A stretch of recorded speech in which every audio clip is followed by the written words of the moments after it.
Sourdough sandwich bread. It is so easy to make and it will please everyone in your family, even maybe your little ones that are not so much sourdough lovers.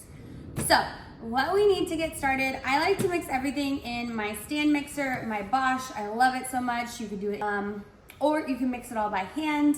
And we're still gonna do stretch and folds like normal sourdough.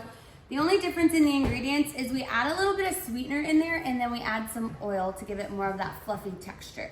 So other than that, there is nothing else. It is still dairy-free. I would say vegan, but some vegans don't like honey. So if you didn't like honey or you don't eat honey, you could add granulated sugar. But again, we don't use processed sugar in most of my recipes. So natural sweetener, honey it is, or you can even try maple syrup. I haven't personally tried maple syrup, but who's to say you can't? 100 grams of sourdough starter. I'm actually making 4 loaves, so don't judge. But 100 grams of starter goes in.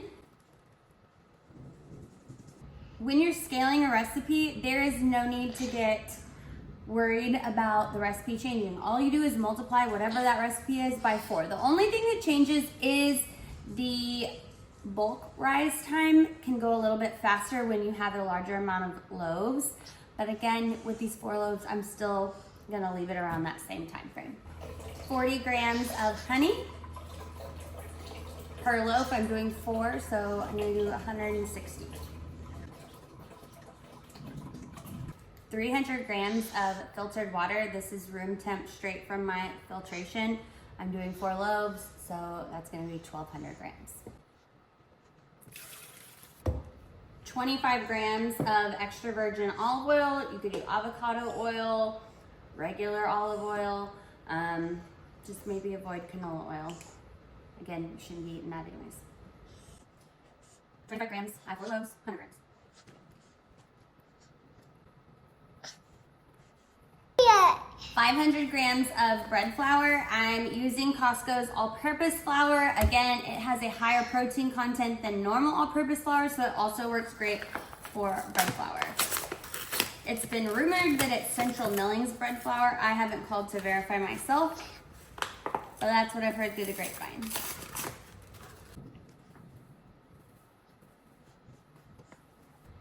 One thing I love about this Bosch mixer is I can fit 4 standard loaves in it. So if I was doing regular sourdough sandwich bread, 4 fits in here. So if you're making large batches, I love this. In my other kitchen appliance, I could only fit 2 at a time.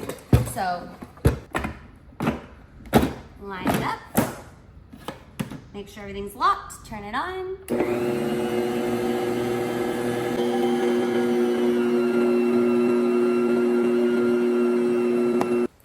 All right, I'm gonna remove these into my bowl. So the easiest way to get this out is I lift the dough over the center and then just let it pour out from there.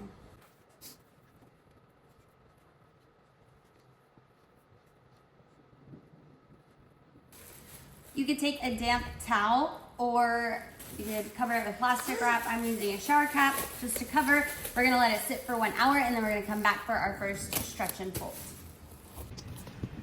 First stretch and fold is done 1 hour, and then we're gonna do an additional 3 stretch and folds, and those are done in 30-minute increments, and you're gonna go around the bowl twice as seen here, but I'm only gonna show you one because nobody wants to watch that many stretch and folds. And then you're gonna cover, let rest 30 minutes for the second, third, and fourth. We are gonna shape our sandwich loaf. So to shape, you can laminate them and push them out if you want. Fold, fold, and then you kind of just roll them like a little tuck and roll. Pinch the sides, and then I'm just going to set it, kind of pinch the sides closed and pull towards me, keeping it in that oval shape. You do want to make sure there's no air pockets in the sandwich bread. And then just placing seam side down in our basket. Just kind of making a little log. We will cover these with a kitchen towel. This towel can be dry. You're going to cover for about 2 to 3 hours. We want to see the dough puff up over the top. Quick spray with my Branch Basics all-purpose cleaner.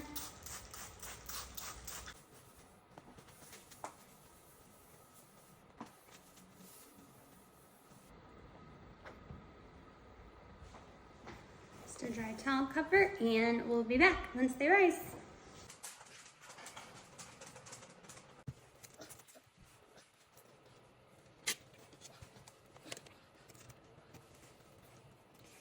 Is our 4 loaves of bread.